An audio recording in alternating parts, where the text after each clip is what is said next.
Hi everyone, I'm Jim and welcome to the review of Goremageddon, The Saw and the Carnage Done, the third studio record by the band Aborted. Today we're celebrating the 20th anniversary of the record, so I've decided to go back and see if it still holds up or not. My story with this band is quite simple. My siblings were massive fans of their music, and when I was 5 or 6 years old, they would play me their stuff from cassette tapes. And I actually remember when this record was released because they got it on a CD, and I would listen to it. Since then I've been a fan of this band. Before we start, I need to mention how the lineup works in this band. So Sven is the vocalist and he's the only member that doesn't change. Everyone else, I guess, just leaves or gets fired every 3 or 5 years, because usually Aborted has the same lineup for 1 or 2 albums and then it gets completely changed. On this record we've got Bart and Tigges on the guitars. One of them played on the previous record, the other started with this one. We've got also Frederick on the bass, this is his first record with the band, and Dirk on the drums, also his debut with the band. He also played on the next EP and left.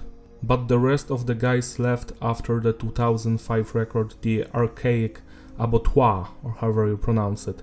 The production is tight, it was done by Jacob Hansen, no clipping, no loudness war, just the way I like it. Message is diverse, songs are mostly about gore, horror, murderers, shit like that. Structure of the tracks is advanced, which means it's similar to basic one, but they add more segments and guitar solos on top of it. So the song might go something like this: intro, verse, chorus, bridge, solo, another change, breakdown, chorus, outro, or something similar to this. Music is apparently a mix of death metal and grindcore, but I feel lots of melodic death metal influences on this record, like those melodic riffs, the guitar solos. That's not your standard death metal stuff. That's more similar to Carcass and early Arch Enemy stuff. The record starts with meticulous invagination, and the first thing you're going to notice is the drumming. Dirk is killing it. It's no wonder that he's a Megadeth drummer nowadays. I love his precision, his speed, double bass work, his grooviness. He enriches each song with his stellar drumming. Next is the bass. It's not that audible and it mostly follows the guitars. I wish it was louder. Then we have the guitars, which are just fabulous. I love those melodeath riffs here and there, those groovy, grindy riffs. Great shit. And finally we have the vocals. Sven is just growling like or some shit. It's not growling like in Whitechapel or Cannibal Corpse. It's a little bit different, but it works. I have nothing against it.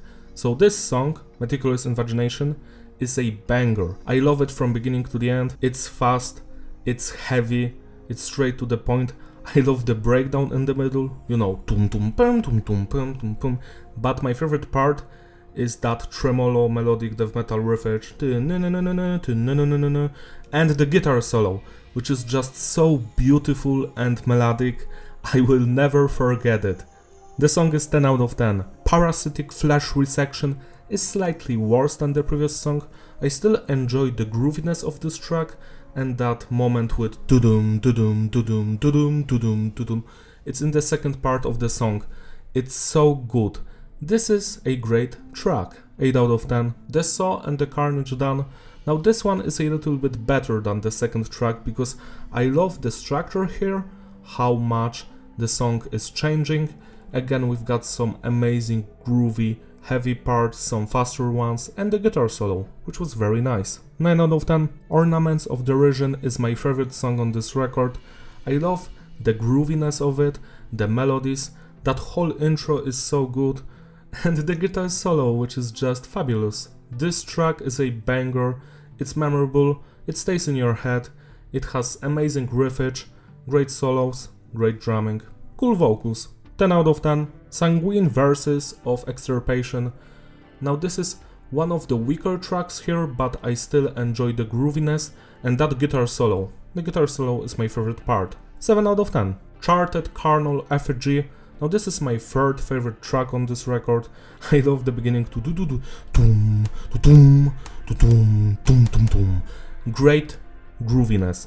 I love this song. It doesn't have any weak spot. 10 out of 10.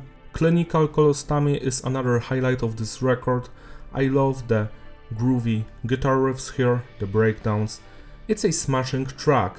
Don't skip this one. 9 out of 10. Medical Deviance and Sea of Cartilage. I feel like these are the weakest songs on the record.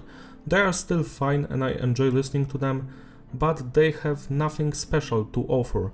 The previous songs were much more interesting, had cool melodies, great guitar solos, and here that stuff is mostly gone. So 6 out of 10 to both of them. And the final song on the standard edition, Nemesis. Now this one is slightly better than the previous two. I like the guitar solo here and some of the breakdowns. It's a fun track. 7 out of 10. Now the special edition has 3 bonus songs. 2 of them are from that 2004 EP. I've decided to review the entire EP today because why not?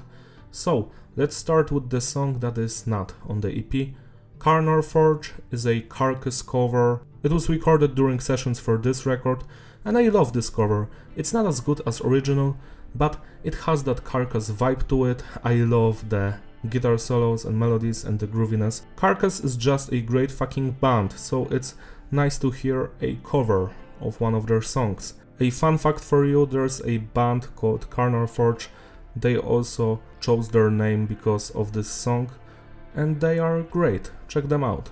This cover is 9 out of 10. Now let's get through the songs from the EP. The first 2 of them are featured on the special edition of Goremageddon. Gestated Rabidity. Now this one is one of the weaker tracks here. It's fine, it's better than Medical or C, but it's nothing special. I enjoy the breakdown here the most. 7 out of 10. Voracious Hemoglobinic Syndrome. Now this is one of my all-time favorite Aborted songs. This version is great. I enjoy the album version from 2005 more, but this one has better drumming, because the production on this EP is not that great, to be honest. Still, this track kicks ass. I love the grooviness, the guitar solos. Every guitar solo, especially the second one, just kicks so much ass and the drumming is phenomenal. 10 out of 10. Drowned is an Entombed cover, and what can I say? It's not as good as the original, but it's fine, so 6 out of 10. And the final song, The Sanctification of Refornication. This is a re-recording of a track from their first record from 1999, and I must say that this one has better vocals, but I liked the production on the first album more, so the instrumental work here is not that interesting to me, like that original one. Still, a great effort. 7 out of 10. To sum it all up, the consistency is various and the flow is fitting. Replayability, yeah, it's a great record. I enjoy it. I feel like the second part of the album is slightly weaker than the beginning. The first part is so good. I love songs like Ornaments of Derision, Charted Carnal Effigy, Meticulous Invagination, The Saw and the Carnage Done, Clinical Colostomy, Parasitic Flesh Resection. I recommend checking those tracks out. If you can, get the 2009 edition, which has bonus tracks, because Ferocious and that Carcass cover kick ass. Celebrate the anniversary by spinning this record today, it deserves some love and attention. That's all from me, thank you for watching, don't forget to like and subscribe, follow me on my Instagram, links in the description, and I will see you in my other videos. Bye!